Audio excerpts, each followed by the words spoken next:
धन की लूट तो हो रही, लेकिन तुम्हें धन दिखे तब ना।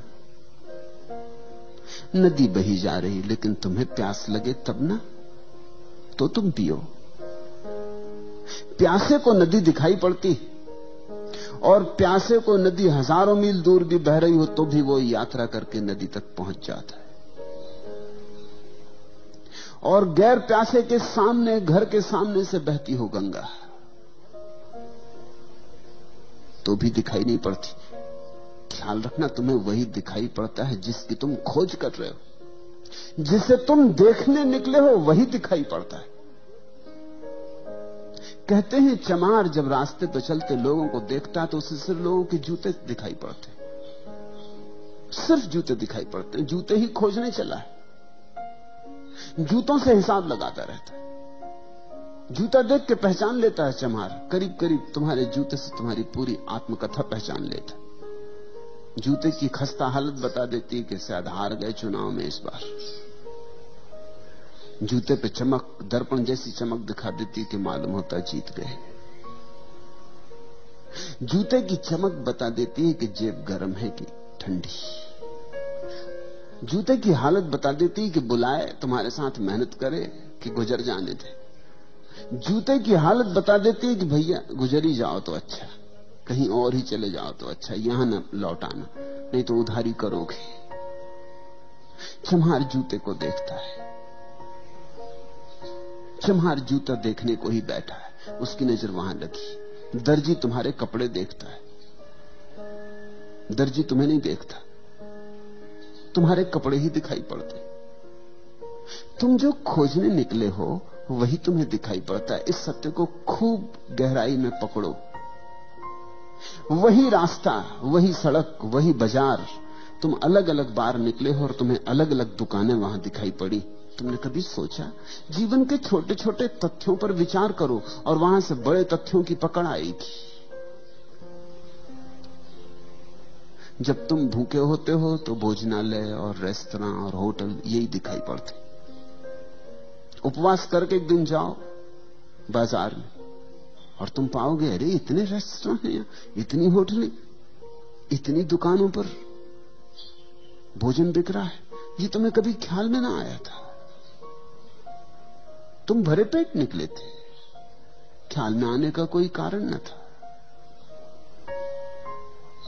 फिर एक दिन भरे पेट जाओ, फिर वो दिखाई ना पड़ेंगे। जिसकी काम वासना पीड़ित है उसे रास्ते पर पुरुष नहीं दिखाई पड़ेंगे, स्त्रियां दिखाई पड़ेंगी।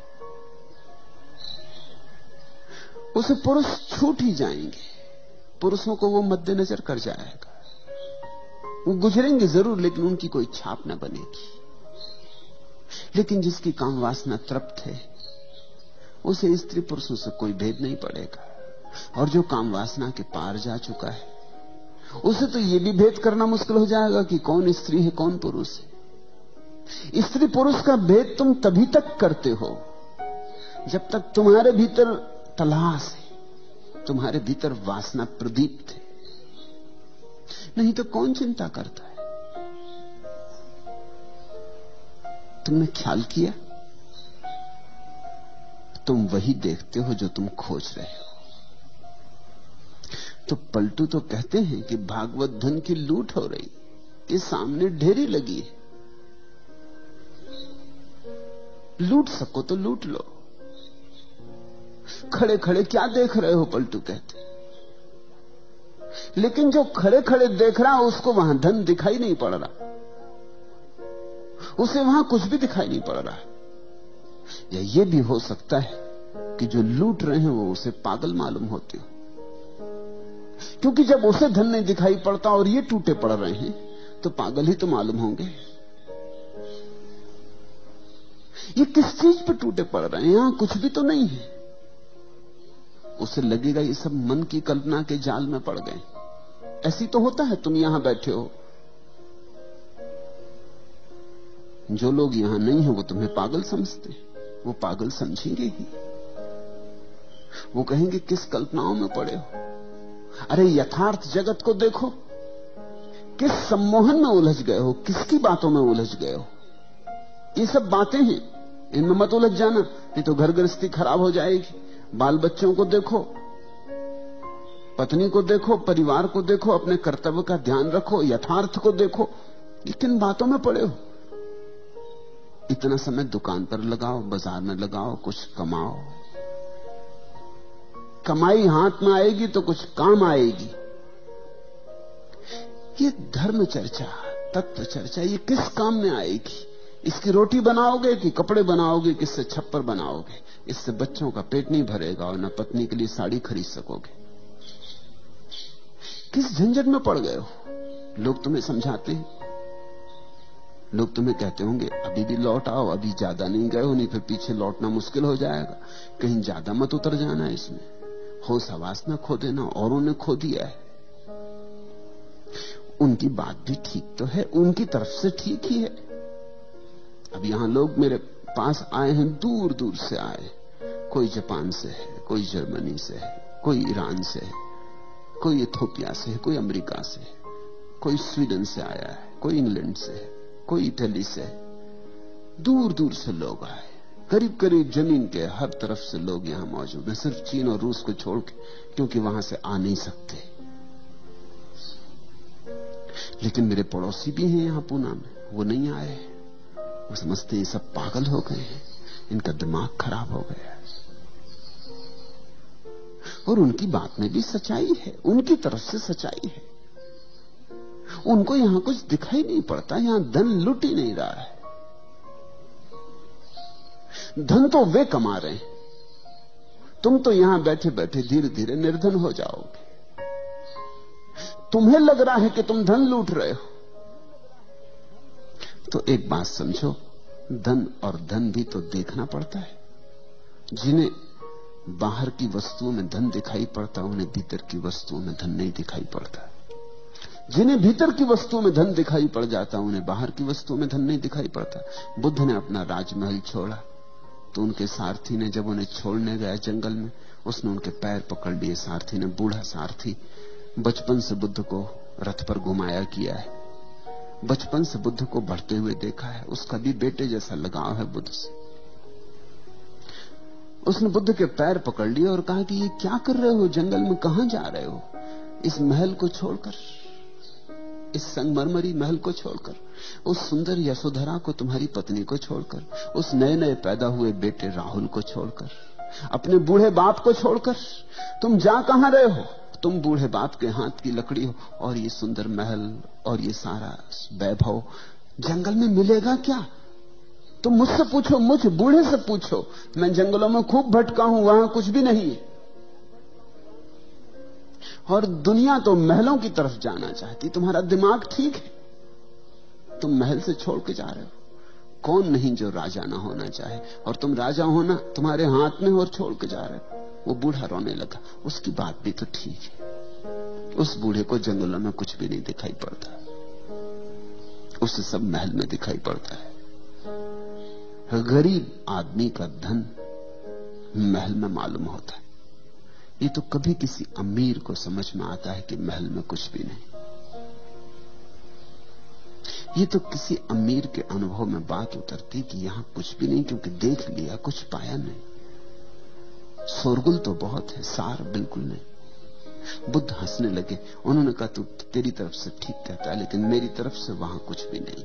वहां से मैं देख के आ रहा हूं। तू तो बाहर बाहर था बूढ़े, तू तो सारथी ही था। मैं भीतर रह के आ रहा हूं, वहां कुछ भी नहीं। और जिन्हें तू महल कहता है, सुंदर आलीशान वैभव से भरे संगमरमर के, उन्हें मैं केवल लपटों में जलता हुआ देख रहा हूं। मुझे जल्दी दूर निकल जाने दे, इसके पहले कि वो मुझे भी खाक कर दें, क्योंकि वो बहुतों को खाक कर चुके। मेरे पिता के पिता और उनके पिता और उनके पिता, वो सब वहीं खाक हो गए। मुझे भाग जाने दे, वहां लपटें उठ रही। वो बूढ़ा देखता है महल की तरफ, वहां कोई लपटें नहीं। ये बड़ी दृष्टियों का भेद है। और बुद्ध ने जो कहा था ठीक ही कहा था, क्योंकि जंगल में ही मिला। जो धन था, परम धन था, वो एक दिन बैठकर जंगल में ही मिला। वो 6 साल की अथक खोज के बाद एक दिन निरंजना नदी के तट पर बट वृक्ष की छाया में बैठे हुए वो धन बरसा। तो एक अदृश्य धन है तभी तक अदृश्य है जब तक तुम्हारी आंखें बाहर से उलझी। उसी दिन दृश्य हो जाएगा जिस दिन तुम्हारी आंखें बाहर से मुक्त हो गई। दृष्टि की क्रांति चाहिए। तुम पूछते हो, पलटू कहते भागवत धन की लूट हो रही, और जो चाहे सो ले। ठीक कहते हैं, 100% ठीक कहते हैं। बस चाहना ही पर्याप्त है लेने के लिए। जो चाहे सो ले, कोई रोक नहीं रहा है। समाधि का धन ऐसा है कि उसे कोई भी रोक नहीं रहा है, तुम्हें कोई बाधा नहीं डाल रहा है। मगर बड़ा मजा है, जिस धन पर बड़ी बाधाएं हैं, जो तुम्हें मिलना एकदम आसान नहीं, उस पर तुम टूटे पड़ रहे हो। और जो मिल भी गया अगर, तो भी कुछ मिलेगा नहीं, उस पर तुम टूटे पड़ रहे हो। उस पर लूट मची। और जो धन कोई भी छीनने को नहीं मालूम हो रहा, और जो धन इतना है कि सभी को मिल जाए तो भी न्यून नहीं होता, उस धन की तरफ तुम जा भी नहीं रहे हो। तुम सब भागे जा रहे हो बाहर की तरफ, और तुम्हारा धन तुम्हारे भीतर है। तुम्हारा धन तुम हो। तुम्हारे होने में, तुम्हारी सत्ता में तुम्हारा धन है। तुम्हारे शून्य में, तुम्हारे मौन में तुम्हारा धन है। तुम्हारे अस्तित्व में समाया है धन। खजाना लेकर तुम आए हो, चाबी भी तुम्हारे पास है, लेकिन इस चाबी को तुम कभी भीतर की तरफ लगाते नहीं, बाहर की तरफ लगाते। यही आंखें जो बाहर की तरफ भाग रही, दूर दिशाओं में दौड़ी चली जा रही, यही आंखें लौटकर अपने धन को खोज लेती। यही हाथ जो और सारे संसार को पकड़ते फिर रहे हैं, इन्हीं हाथों में छिपी ऊर्जा भीतर की तरफ लौट के परम धन को संभाल लेती। लेकिन कोई रोकता नहीं, फिर भी तुम उसके प्यासे नहीं हो। तुम अभी संसार से थके नहीं हो। तुम्हें लगता है यहां शायद हो, आज नहीं मिला कल मिले।